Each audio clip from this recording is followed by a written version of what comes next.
Hello friends, இன்றைக்கி நம்மளோட சேனலில் நம்ம எப்படி ஹோம்மேட் க்ளூ பண்ணுறதுன்னு பார்க்க போகிறோம். அதுவும் வீட்டிலே நம்ம எப்படி வீட்டில் இருக்க பொருட்களை யூஸ் பண்ணி நம்ம எப்படி பண்ணுறதுன்னு பார்க்க போகிறோம். ஸோ வாங்க நம்ம வீடியோக்குள்ளே போகலாம்.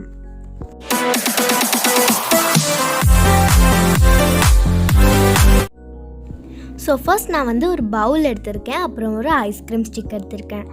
இந்த பவுலில் நான் கரெக்டாக 3-4 ஸ்பூன் அளவுக்கு அளவு பார்த்து மைதா எடுத்திருக்கேன். ஸோ நான் கரெக்டாக அளவு எடுத்துக்கிட்டேன். இப்போ இந்த ஸ்பூன் அளவுக்கு நான் மைதா எடுத்து இந்த பவுலில் கொட்டிக்கிறேன். ஸோ இப்போ இது 2வது இது, நம்ம இப்போ 3வது இது போட்டுட்டோம். இதோட ஒன்று கடைசி. ஸோ நீங்கள் பார்த்தீங்கன்னா நான் இந்த பாட்டிலில் தான் என்னோடய ஹோம்மேட் கம்மை போர் பண்ணிக்க போகிறேன். ஸோ இப்போ நான் சால்ட் எடுத்திருக்கேன். சால்ட் கொஞ்சமாக நான் யூஸ் பண்ணுற ஸ்பூனில் பாதி அளவு நான் சேர்த்துக்கிறேன். சால்ட் கொஞ்சமாக சேர்த்துட்டு அப்புறம் சுகரும் சேர்த்துக்கலாம். சுகரும் அதே அளவுக்கு நம்ம ஆட் பண்ணிக்கலாம்.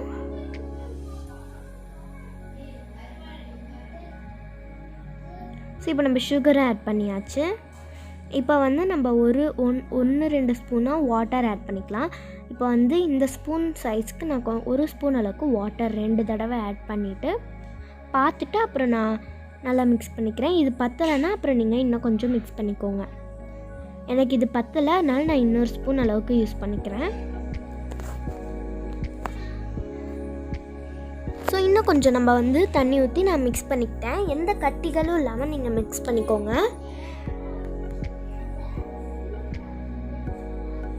எந்த கட்டிகளும் இல்லாமல் நல்ல ஒரு ஐஸ்கிரீம் ஸ்டிக்கை வச்சு நான் மிக்ஸ் பண்ணிக்கிறேன்.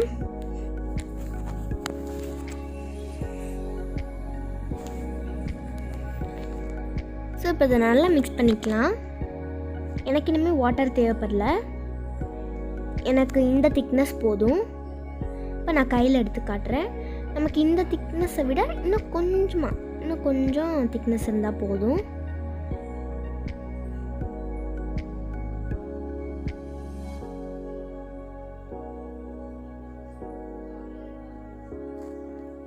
ஸோ அதனால் எனக்கு ரொம்ப திக்காக இருந்தனால நான் கொஞ்சமாக வாட்டர் ஆட் பண்ணி மிக்ஸ் பண்ணிக்கிறேன்.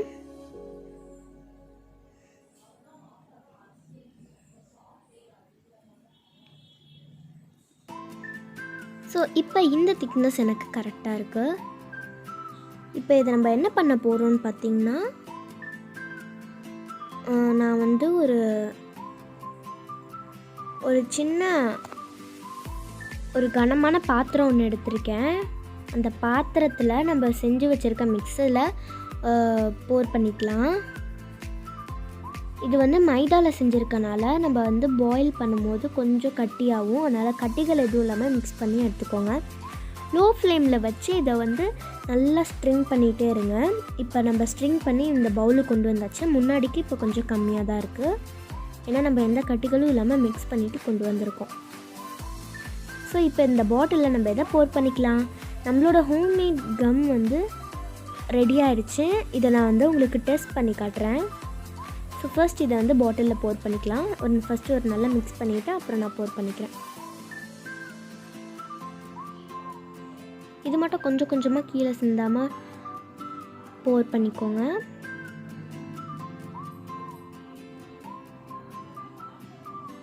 ஸோ எனக்கு லைட்டாக கீழே ஸ்ட்ரகிள் ஆகிடுச்சு, அதனால் நான் கொஞ்சம் காட்டன் வச்சு தொடச்சிக்கிறேன். ஸோ இப்போ எண்டு வரையும் நான் ஃபுல்லாக போர் பண்ணிக்கிறேன்.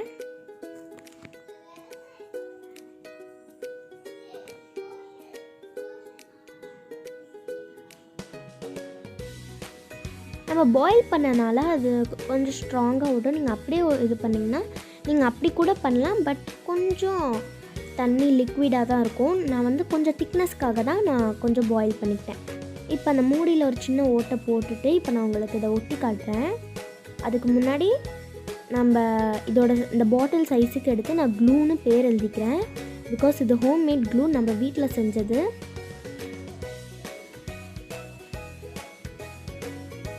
ஸோ இப்போ நான் எழுதிட்டேன். இதை எடுத்து நம்ம செஞ்ச கம்மை போட்டே நான் உங்களுக்கு ஒட்டி காட்டுறேன். எனக்கு வந்து ஓட்டை கொஞ்சம் பெருசாக இருந்தனால ரொம்ப நிறையா போகாது. நீங்கள் வந்து ஓட்டை சின்னதாக இருக்கிற மட்டும் பார்த்துக்கோங்க. ஸோ இப்போ இதை நான் வந்து ஒட்டிட்டேன். ஸோ அவ்வளோதான், நம்மளோட ஹோம்மேட் க்ளூ வந்து ரெடி ஆயிடுச்சு. இது வந்து ரொம்ப ஸ்ட்ராங்காக இருக்கும். ஸோ இந்த வீடியோ உங்களுக்கு பிடிச்சிருந்துச்சுன்னா லைக், ஷேர், கமெண்ட் பண்ணுங்கள். நம்ம சேனலை முக்கியமாக சப்ஸ்கிரைப் பண்ணுங்கள். தேங்க்யூ.